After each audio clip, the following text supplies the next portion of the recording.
Hello, welcome back to RetroBreak and welcome to another Q&A episode. In this episode, I'll be answering a question from Larry Bundy Jr. and that is, if you feel bad about playing ROMs, what is your position on playing Virtual Console releases of older or more expensive games? So, it's kind of a hard question. Sometimes I feel bad about playing ROMs, other times I don't really. I personally think the Virtual Console itself was a fantastic idea by Nintendo on the Wii, on the DS, on the 3DS, and kind of on the Switch now with the NES and SNES range. I think it's a fantastic way of people being able to buy and play rare retro games that are really expensive to get. So for example, Chrono Trigger, if you were to buy it on the SNES, would be very, very expensive to get the original experience, but it did get a re-release on the Wii, and I know a lot of people played it thanks to that, especially considering the game never came out in the UK as well.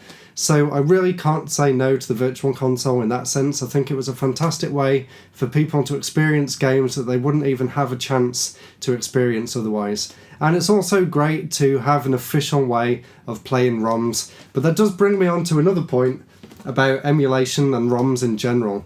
So, although I don't really like the idea of pirating, sometimes it can't really be helped, especially if it's some kind of game that hasn't actually had an official re-release on the Virtual Console or on some kind of built-in collection like the Mega Drive collection on the PS4 or something like that.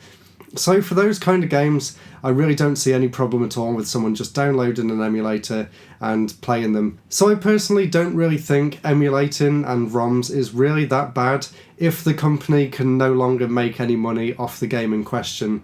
So of course, if there is an official Virtual Console re-release and you don't have the original system, or for some reason the original game is just too expensive for you to buy, then there's no problem at all with that. And with emulation, I don't really have a problem with it either.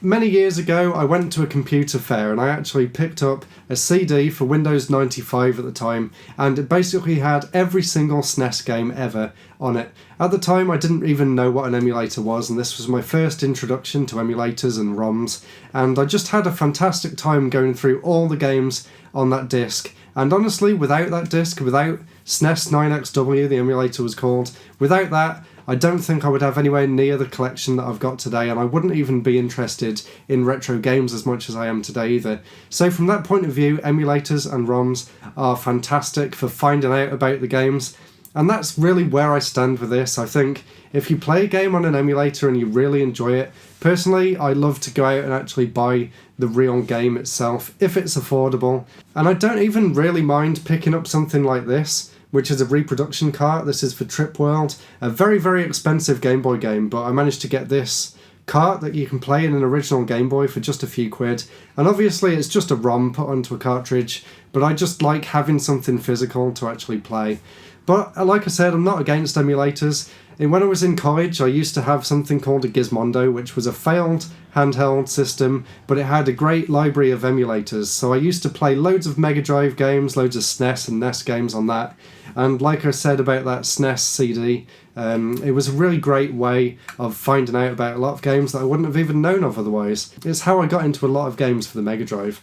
So I really can't say anything bad about ROMs, emulators, or the Virtual Console itself, even though it's kind of a morally grey area. And I know Nintendo is trying to crack down on a lot of emulation and ROM sites, and I can kind of see why they're doing that, because they want to actually re-release the games officially. But I think for games that are never going to be re-released, for companies that have gone bankrupt, there's absolutely no problem at all with downloading ROMs and playing them on an emulator, in my opinion. And of course, there's modern consoles these days, like the RetroBreak, which I use to record pretty much all of my gameplay for this channel, and technically that is a ROMs and emulation machine. It's just taking the ROMs off the actual cartridges and storing them onto the system and then letting you play it on an emulator. So really it's not that much different to just downloading it and playing it on the computer. So let me know down below in the comments what you think about ROMs and emulation. It's a really interesting topic and I'd be very interested to hear what you guys have to think about it. So thank you so much for watching. I really hope this was an interesting video. I've got loads more Q&A episodes to come and a few bigger videos that I've got planned as well. So subscribe for them and I'll see you in a few days' time for the next Q&A episode. Goodbye.